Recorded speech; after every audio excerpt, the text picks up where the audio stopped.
I was forced into a bizarre wedding dress so tight I could barely breathe. What struck me as even stranger was when a lady-in-waiting secretly slipped a dagger into my waistband. I was completely baffled, but soon enough I'd understand why she did it. The prince didn't take me to the palace. He brought me to a cave instead. Everyone there wore creepy masks, and the sinister atmosphere made my skin crawl. As the wedding ceremony drew to a close, the prince pulled me tight into his arms. Just as I was lost in blissful joy, he suddenly threw me off a cliff.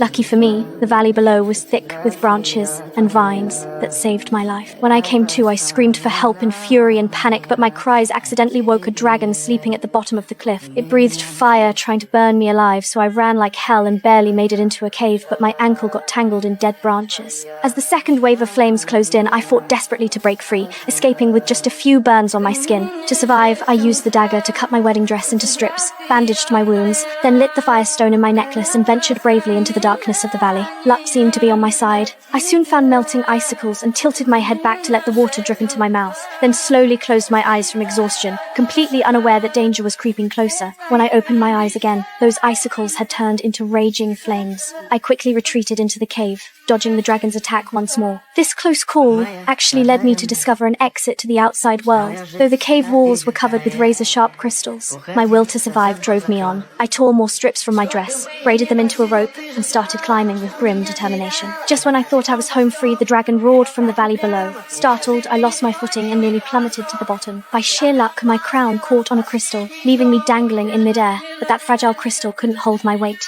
and shattered instantly. I fell straight down, and the dragon had already opened its massive jaws, waiting for me to drop right in. But I didn't give up.